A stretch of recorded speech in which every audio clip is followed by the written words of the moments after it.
हमें मान्यवर खारवेल स्वाई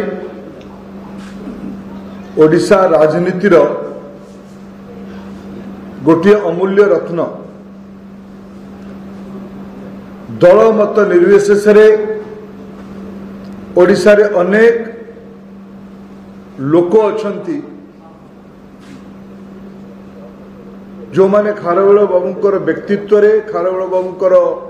निर्भीकतार खारवेल बाबूंकर सालिस विहीन संघर्ष रे समस्ते प्रशंसक तांको आमे तो भारतीय जनता पार्टी रो कार्यकर्ता माने खारवेल बाबू को केबे गोटे अन्य राजनैतिक दलर नेता किंबा कार्यकर्ता भावे आमे गणिनु विचार दृष्टि राष्ट्रवादी आंदोलन रे विशेष करके विगत 5 वर्ष रे प्रधानमंत्री नरेंद्र मोदी को नेतृत्व को विशेष करके जो कथा को आज खारवेल बाबू उल्लेख करले देश आज प्रधानमंत्री का नेतृत्व रे विश्व शक्ति भावे निजको प्रतिष्ठा करि पारिछ ये कथा को ओडिया जनजीवन में खारवेल बाबू जने बड़ प्रवक्ता थिले हम समस्त आग्रह थिला खारवेल बाबू दल रे शामिल हुंतु आज गोटे सुख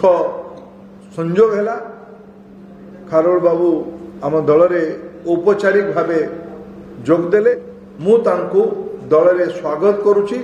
खारवेल बाबू तथा तंकर अन्य समस्त सहयोगी मानकर आम दल रे उपस्थिति ओडिशा रे जो नुआ ओडिशा गढ़िबार नुआ भारत गढ़िबार जो प्रधानमंत्री कर अभियान आरंभ होइछि एटा ता द्वारा शक्तिशाली हबो मजबूत हबो। धन्यवाद।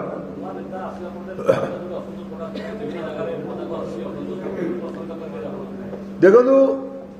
भारतीय जनता पार्टी गोटे कार्यकर्ता आधारित दल गोटे प्रजातांत्रिक दल सबु स्तर कार्यकर्ता मानकु विचार विमर्श करिकी जिला राज्य केंद्रीय पार्लियामेंट्री बोर्ड जो प्रधानमंत्री सामने सबु विषय को तर्जमा करके उपस्थापित करला परे आमे गोटे राजनीतिक निष्पत्ति उपनीत होउछु किछि जो बंधु माने आज ताको मन भितरे स्वाभाविक समस्त योग्य कार्यकर्ता जेते बेले 3 जन योग्य कार्यकर्ता भितर जन को चयन करा जाए सेते बेले जो परिस्थिति सृष्टि किछि जगह रे ए प्रकार परिस्थिति सृष्टि होइछि हमर पूरा विश्वास ओडिशा रे बड़ राजनीतिक परिवर्तन रो पदध्वनि धीरे धीरे स्पष्ट हेलाणी ये आंदोलन आम सबुठु बड़। धन्यवाद।